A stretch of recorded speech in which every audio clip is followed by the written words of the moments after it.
ছোট Nilpur Mohammad Rafi fans club প্রতি বছরের ন্যায় এবছরও মোহাম্মদ রফির জন্মদিন উপলক্ষে আগামী 24শে ডিসেম্বর যে আমরা মোহাম্মদ রফির গানের উপরে সাংস্কৃতিক সন্ধ্যা করি, সেই উপলক্ষে আজকে আমাদের একটা আলোচনা সভা ডাকা হয়েছে। আমাদের যে সমস্ত সদস্য 120 জন সদস্য এখনো পর্যন্ত সবাই হাজির হয়নি, হয়ে যাবে। তো সেই সদস্যদেরকে নিয়ে আমাদের 24শে ডিসেম্বরের অনুষ্ঠান সম্পর্কে আমাদের আলোচনা হবে, কিভাবে আমরা ওই অনুষ্ঠানটা পালিত করব। 101তম মোহাম্মদ রফির 101তম জন্মবর্ষ পালন করব এবার আমরা।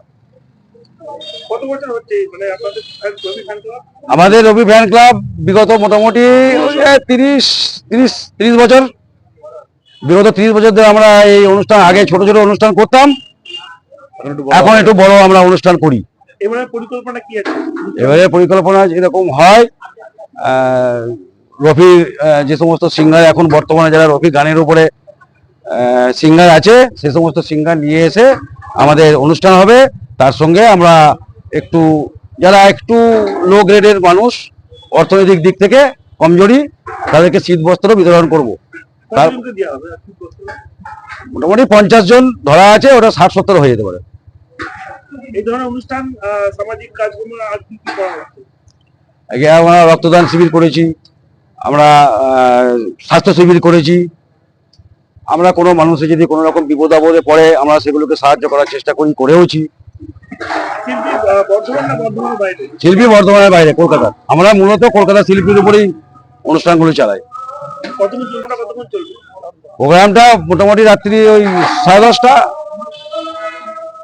সন্ধ্যে 6টা থেকে 10:30, সন্ধ্যা 6টা থেকে রাত্রি 10:30 পর্যন্ত। 10:30 পর শেষ। এখানে এবারে শুধুমাত্র রফির গানের উপরেই অনুষ্ঠান হবে, এবারে অন্য কোনো সাংস্কৃতিক অনুষ্ঠান রাখা হয়নি। আমি মোহাম্মদ রফির গানের উপরে অনুষ্ঠানটা হবে। আমি এই ছোট নীলপুর মোহাম্মদ রফি ফ্যান্স ক্লাবের কোষাধ্যক্ষ ইয়াকুব আলী, আমাদের সদস্য এবং সিনিয়র জুনিয়র সবাই আছে। আমরা সব একসঙ্গে আমরা এই অনুষ্ঠানটাকে পরিচালনা করি। এই ধরনের যে অনুষ্ঠান এখনো মোহাম্মদ রফিকে মনে রাখার ব্যাপারটা, আমাদের এই এলাকায় মোহাম্মদ রফির গানের উপরে মানুষ, বাচ্চা থেকে বয়স্ক বুড়ো পর্যন্ত সবাই মোহাম্মদ রফির গানকে ভালোবাসে এবং তারা খুব মানে নিজেদের আত্মিকভাবে তারা এই অনুষ্ঠানকে গ্রহণ করে, খুব সফলভাবে। আমরা অ্যাকচুয়ালি মোহাম্মদ রফি, কিশোর কুমার, লতাজি এরা হচ্ছেন অমরত্ব শিল্পী, এদেরকে মনে রাখতে হয় না, এরা এমনি মনে পড়ে যায়, এরা এমন